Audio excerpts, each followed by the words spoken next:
Alhamdulillah, nahmaduhu wa nasta'inuhu wa na'udzu billahi min shururi anfusina wa min sayyiati a'malina. Ashhadu an la ilaha illallah wahdahu la syarika lah wa ashhadu anna Muhammadan abduhu wa rasuluhu la nabiyya ba'dah. Allahumma salli wa sallim ala nabiyyina wa habibina wa qudwatina Muhammad wa ala alihi wa sahbihi ajma'in. Fa ya ibadallah ittaqullah. Wa qala Allah fil Qur'an, a'udzu billahi as-sami'il 'alim minasy syaithanir rajim.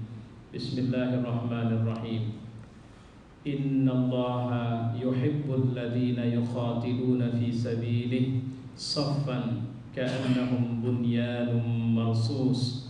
Sungguh Allah menyukai orang yang berperang di jalannya dalam barisan yang teratur, seakan-akan mereka seperti satu bangunan yang tersusun kokoh. Shadaqallah wa shadaqa rasuluhu wa ba'du. Jemaah Jumat, kita bersyukur kepada Allah. Allah memberi karunia yang banyak kepada kita, memudahkan kita untuk akhirnya bisa melaksanakan ibadah Jumat pada hari ini. Dan semoga Allah terus membantu kita untuk menguatkan ketakwaan kita, ikut serta dalam barisan orang-orang yang menegakkan dan membangun kembali kejayaan agama Allah, dan menyudahi hidup dunia kita dengan husnul khotimah, dan memberikan kemudahan, kemuliaan kepada kita untuk hanya mendapatkan surga dari Allah, dan tentu saja mengampuni semua dosa-dosa kita. Jemaah yang mulia, ada 4 event yang tidak bisa kita lupakan dalam sejarah perjalanan Islam, karena ini merupakan event bencana yang menimpa umat Islam. 4 event ini bisa kita bagi dalam 2 hal, karena 2 hal terkait. Yang pertama itu langsung mendapat konsolidasi perlawanan umat, sehingga akhirnya kita bisa merebut atau mengembalikan kejayaan waktu itu. Tapi 2 event yang kedua itu masih berlanjut sampai sekarang. Yang pertama adalah runtuhnya kekuasaan Abbasiyah di Baghdad. Dan ini dilakukan oleh sekelompok orang yang sebenarnya semangat menyerang Baghdad itu bukanlah untuk menguasainya, tapi hanya sekedar mencari kekayaan. Dikhabarkan bagaimana perihnya peristiwa hari itu adalah dari mulai khalifah, keluarga kerajaan, petinggi-petinggi kerajaan, para ulama dan tokoh-tokoh besar itu terbunuh semuanya. Jadi peristiwa ini memilukan dan sangat menyedihkan, dan sepertinya seharusnya menjadi perhatian besar bagi kita. Diceritakan bahwa pustaka-pustaka besar itu pun akhirnya dimusnahkan, sebahagian dibakar, sebahagian dilempar ke sungai, sehingga sungai itu berwarna kebiruan karena tinta-tinta yang sebenarnya buku waktu itu masih bertulis tangan itu akhirnya mewarnai atau menjadi sesuatu yang membuat warna sungai itu berubah. Peristiwa ini tercatat penting dalam sejarah. Diperkirakan jutaan orang tewas waktu itu.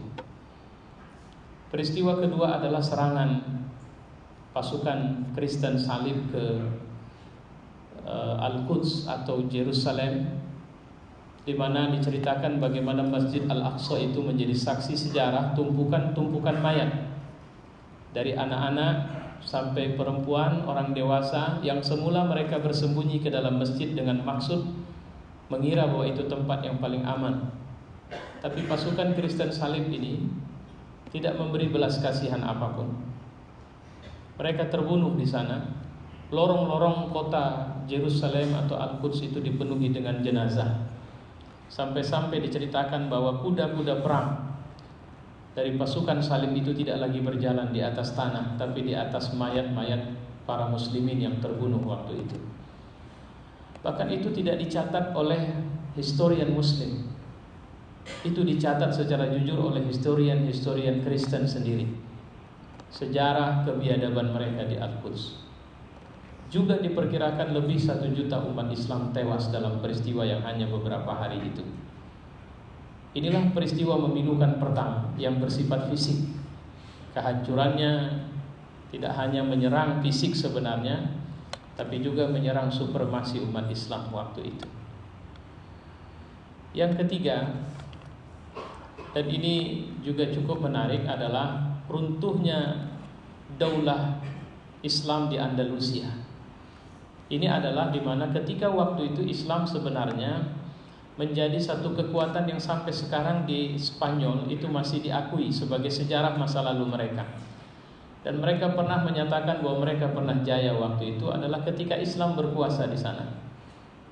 Tapi sampai kemudian akhirnya Islam itu runtuh, kekuasaan Islam runtuh. Dan ini juga berakibat pada pilihan-pilihan yang sulit bagi umat Islam waktu itu. Pilihan pertama, mereka dipilih untuk masuk menjadi Kristen. Pilihan kedua, mereka diusir dari negeri mereka dan tidak membawa apa-apa. Sementara yang lebih banyak mereka dibunuh. Dan juga ini adalah peristiwa memilukan dalam sejarah Islam. Yang terakhir adalah peristiwa runtuhnya khilafah Islam yang terakhir berdiri di muka bumi sampai kemudian hari ini, yaitu khilafah Turki Utsmani. Runtuhnya khilafah Turki Utsmani ini sudah menjadi konspirasi besar bagi kekuatan musuh Allah. Dan peristiwa ini kemudian berlanjut dengan tidak hanya sekedar runtuhnya khilafah, tapi pembersihan Islam dari negeri Turki. Munculnya gerakan-gerakan nasionalis yang akhirnya memunculkan pertentangan di dalam. Karena nasionalis itu lebih mengedepankan Turki-ismenya mereka. Maka muncullah gerakan Arabisme dan sebagainya. Mulailah umat Islam tidak lagi menyebut diri sebagai kita adalah Muslim, tapi kalian Arab dan kita Indonesia. Atau seperti kebodohan seorang Megawati Soekarno Putri kemarin ketika dalam harlah PDIP membelah Islam dengan istilah Islam Arab dan Islam kita. Dan itu menunjukkan kebodohan. Saya tidak mengatakan itu kepintaran, tapi itu bahagian dari petaka-petaka yang akan terus-menerus terjadi di tengah umat Islam kalau saja kita tidak membaca sejarah. Karena sebenarnya ikatan sejati kita itu bukanlah ikatan kesukuan kita. Ikatan sejati kita itu bukanlah ikatan karena kita Indonesia, tapi ikatan sejati kita itu adalah ikatan akidah. Dan akidah ini bukan ikatan di antara kita, tapi ini ikatan kita dengan Allah.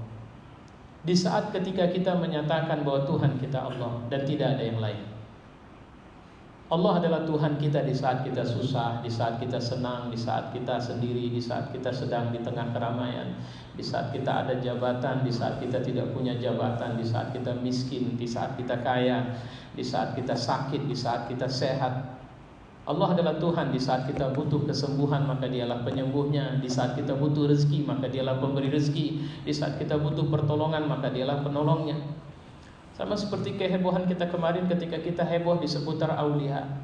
Sudahlah, baiklah, kita tidak usah terjemahkan dulu kata aulia. Jangan kalian angkat aulia, kalian itu orang Yahudi sama Kristen. Baiklah, tapi ketika aulia, apa yang kita berikan sama dia? Namanya wala. Wala itu artinya loyalitas. Jadi terserah menerjemahkan apa saja dengan kata aulia. Tapi mungkinkah kita menyerahkan loyalitas kita kepada orang-orang kafir, di mana mereka kita serahkan untuk mengurus urusan hidup kita, di mana mereka kita serahkan untuk mengurus urusan agama kita? Baiklah, kalau urusan perut mungkin kita bilang gak ada masalah, dia kan cuma ngurusin ekonomi, tidak yang lain. Baiklah, tapi kalau bicara wala, dia bukan urusan perut, itu urusan akidah. Loyalitas itu artinya kita percaya dia bisa membuat rasa nyaman di hati kita. Maka itulah kenapa Allah mengatakan Allahu wali. Allah itulah sebenarnya yang kalian harus menyerahkan wala kalian. Jamaah yang mulia, petaka ini sengaja karena sebab musuh-musuh Islam tahu betul bahwa kelemahan mendasar kita, dan mereka tahu. Maka saya bilang, Jangan pernah sepele melihat ini, karena mereka tidak pernah sepele melihat kita. Itu orang-orang di Myanmar itu cuma 4%. Muslim Rohingya itu 4%. Tidak banyak jumlah mereka. Mereka nggak pernah punya kekuatan. Mereka orang lemah. Tapi kenapa militer Myanmar turun membantai mereka? Kenapa para biksunya bingung dan kemudian terus menghalu-halukan apa istilahnya, jargon spiritual, dukungan spiritual, agar umat Islam di sana harus dihabisin itu orang Rohingya. Pertanyaannya, kenapa? Mereka kan orang lemah itu, bukan orang kuat. Nggak ada jabatan-jabatan strategis. Mereka juga bukan orang yang kaya-kaya. Kalau kita lihat di video, yang dibakar habis itu juga rumah-rumah yang sederhana sekali. Tapi tahukah, itu diucapkan oleh mereka yang membakar, yang membantai. Mereka disakiti karena mereka Muslim. Mereka tidak mau Muslim ini cepat atau lambat punya pengaruh di Myanmar. Itu yang buat mereka marah waktu itu. Ketika Yugoslavia runtuh, maka satu negeri bernama Bosnia, umat Islamnya juga seperti melakukan genosida mereka. Apakah umat Islamnya orang? Tidak. Mereka hanya tidak mau umat Islam mengambil momentum runtuhnya Yugoslavia untuk mengambil alih negara. Mereka tidak mau. Maka mereka bantai umat Islam waktu itu. Dan kita sama-sama ingat waktu itu. Betapa perihnya peristiwa waktu itu. Kenapa? Karena mereka tahu kekuatan umat ini ada pada akidahnya. Karena umat ini jika mereka menyadari kekuatannya, jangankan sehat, cacat saja pun mereka akan berangkat ke medan perang. Di masa Nabi itu ada seorang laki-laki namanya Amru al-Jamuh. Dia sampai bilang ketika anak-anaknya tidak kasih izin dia berangkat perang, dia datangi Rasulullah. Terus dia tanya sama Nabi, apakah aku dengan kaki pincangku ini tidak berhak menjadi seorang syahid dan masuk surga ya Rasulullah? Akhirnya Nabi, silakan berangkat. Kenapa? Karena hati yang bicara, bukan yang lain. Dan ini modalnya nggak perlu jadi orang kaya dulu, nggak perlu jadi pejabat dulu, nggak perlu populer dulu. Ini kalau sudah bangkit kesadaran ini, wah ini yang mereka takut. Ini yang mereka khawatir. Jadi kalau sekarang kita melihat ada upaya melakukan kriminalisasi pada ulama, menjelek-jelekkan Islam, saya juga nggak habis pikir kita buat apa sih kalau kok sampai-sampai kita dibilang makar. Umat Islam ini sedang ngapain rupanya? Apa sedang ingin ngancurin negara? Atau kemudian bilang kita harus kudeta negara ini? Nggak ada kalimat-kalimat begitu. Tidak ada gerakan seperti itu. Tapi kenapa mereka cemas sekali ya? Kenapa mereka khawatir sekali? Salah satu sebabnya adalah mereka belum pernah lihat ada gerakan seperti yang baru kita lakukan dan sedang kita lakukan ini terus-menerus. Kemarin sampai hari ini, setahu saya di Jakarta itu berlangsung pertemuan para ulama dan tokoh-tokoh Islam Jabodetabek. Apa resolusi yang mereka munculkan? Apa sebenarnya mereka sedang pecah? Mereka sedang khawatir? Tidak. Mereka terus merumuskan apa langkah untuk bisa bersama terus. Apa sebenarnya langkah itu? Hari ini Allah sudah kasih karunia besar sama kita. Apa karunia itu? Karunia yang tidak bisa kita beli atau tidak bisa kita bangun sendiri dalam tempo ratusan tahun. Tidak bisa. Karunia apa itu? Karunia yang tidak bisa kita modali cuma dengan duit kita. Berapapun biaya uang yang Bapak punya. Allah sudah bilang, "Lau anfaqta ma fil ardi jami'an." Kalau saja kalian menginfakkan semua harta yang ada di bumi ini. Jadi bukan cuma harta kita. Ma fil ardi jami'an. Semua yang di bumi ini, kalian tidak bisa menyatukan hati kalian. Karena urusan menyatukan hati itu urusan Allah. Masya Allah, itulah yang terjadi hari ini di negeri kita. Kita bersaudara tanpa melihat partai siapa, ormas siapa. Kita bisa dengan nyamannya masuk ke masjid yang semula kemarin kita nggak berani masuk. Untuk kemudian kena sebab, wah kami beda sholat subuhnya sama dia.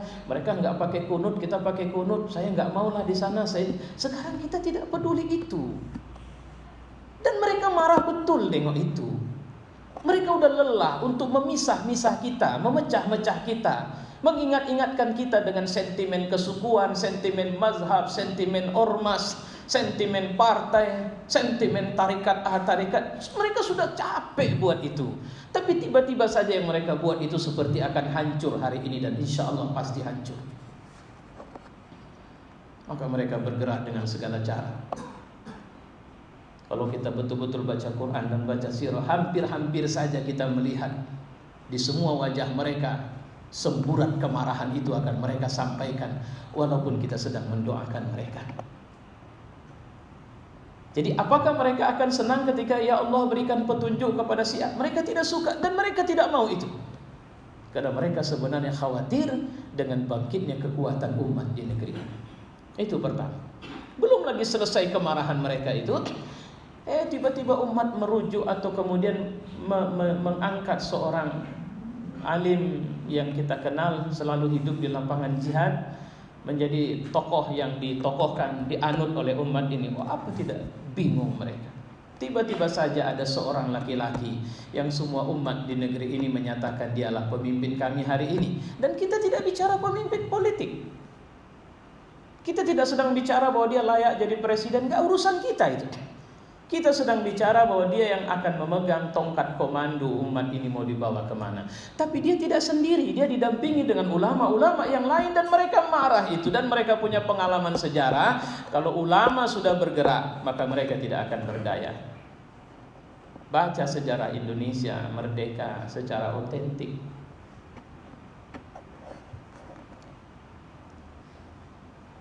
Ketika ulama sudah bergerak, kekuatan mereka hanya kekuatan marah karena Allah.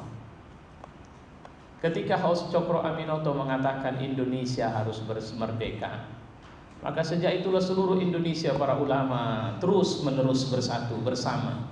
Jangan lupa sejarah BPUPKI, sejarah PPKI sampai Indonesia merdeka, sampai akhirnya kita meminta kedaulatan kepada dunia agar mengaku Indonesia merdeka. Tidak berhenti para ulama terus menerus ikut serta di dalamnya, bahkan berada di front terdepan. Tapi kemana Kiai Haji Hasyim Asy'ari setelah Indonesia merdeka? Dia serahkan kepada anak muda yang bernama Soekarno itu. Kalian orang muda yang layak memimpin. Terus apakah Kiai Haji Agus Salim menuntut jabatan? Setelah dia menjadi negosiator atau duta Islam, duta Indonesia untuk mengenalkan Indonesia ke dunia? Tidak. Para ulama itu cukup mengharapkan apa yang Allah berikan sama mereka. Apakah mereka minta ingin disebut-sebut? Tidak. Mereka hanya ingatkan bahwa atas berkat rahmat Allah yang Maha Kuasa dan dengan didorong oleh keinginan luhur, ini harus digarisbawahi. Keinginan luhur itu apa? Ikhlas, tulus. Tidak ada keinginan subjektif. Dan kita mengedepankan rahmat Allah. Kalau tidak ada rahmatnya, Indonesia tidak akan merdeka. Dan kalau tidak ada ikhtiar, maka bahasanya keinginan luhur. Maka jadilah kita Indonesia hari ini. Terus mereka secara serampangan menuduh bahwa kita akan memecah belah NKRI, bahwa kebinekaan kita sedang goncang dan sebagainya. Jujur saya sedih sekali itu. Tiba-tiba saja ada kepala daerah yang berebutan ingin menunjukkan seakan-akan mereka tidak bersama kita. Saya sedih sekali itu. Ternyata untuk menjadi orang yang masuk ke dalam surga Allah atau berada dalam barisan kafilah orang-orang yang berjuang di jalan Allah, benarlah yang terjadi dalam medan perang Badar itu. Siapa? Abu Bakar berhadapan-hadapan dengan anaknya sendiri. Utbah itu orang kafir, dia punya anak namanya Huzaifah. Dia dibunuh oleh anaknya sendiri. Ya. Bilal bin Rabah berhadapan dengan Umayyah bin Khalaf. Siapa itu? Majikannya. Ini ikatan yang unik. Ikatan ini melampaui ikatan darah, tapi dia seperti ikatan darah. Itu yang terjadi pada Bilal ketika dia menghadap atau berhadapan, atau dia disuruh untuk mencambuk Ammar. Dia bilang apa? Mereka kuliti sekalipun tubuhku Ammar, tidak akan kucambuk engkau karena kau saudaraku. Dan itu yang kita rasakan hari ini. Maka itulah saya selalu mengatakan, saya hakul yakin bahwa kita sudah on the track, kita sudah berada di jalan yang benar. Dan insya Allah kita akan menuju langkah atau menyatukan langkah yang benar. Cuma saja ada satu hal yang sering sekali membuat kita tiba-tiba mati suri atau prematur gerakannya. Apa itu? Parasit uhuwah. Ibarat satu pohon yang namanya benalu itu, kalau orang tidak jeli dikirain orang dia bahagian dari cabang pohon, tapi ternyata dia parasit yang mengambil makanan dari sumber pohon utama. Ini akan menjadi masalah bagi umat. Selalunya yang sering membuat gerakan-gerakan dakwah itu hancur di tengah jalan adalah munculnya orang-orang yang tergesa-gesa, atau orang-orang yang berkhianat di tengah jalan, atau mereka-mereka yang menyusup masuk dan merusak barisan ukhuwah atau dakwah Islam itu. Fa'tabiru ya ulil absar.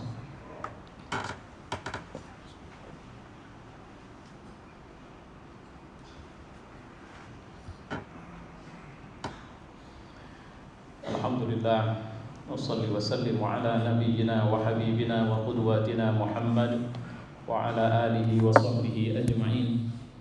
Ya ibadallah ittaqullah, wa qala Allah fil Qur'an, a'udzu billahi as-sami'il 'alim minasy syaithanir rajim. Bismillahirrahmanirrahim. Ya ayyuhalladzina amanu hal adullukum 'ala tijaratin tunjikum min 'adzabin alim. Tu'minuna billahi wa rasulihi wa tujahiduna fi sabilillahi bi amwalikum wa anfusikum. Dzalikum khairul lakum in kuntum ta'lamun.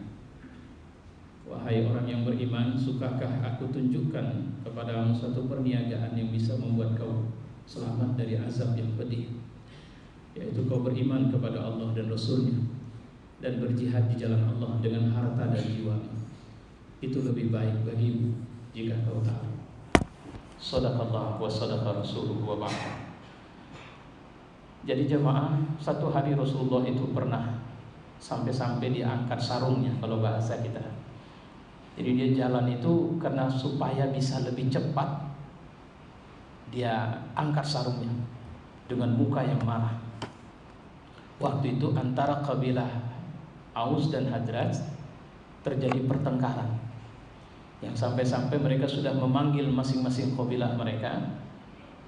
Nabi datang dan kemudian dengan wajah merah padam, kira-kira beginilah, aku masih hidup ya, kalian sudah begini.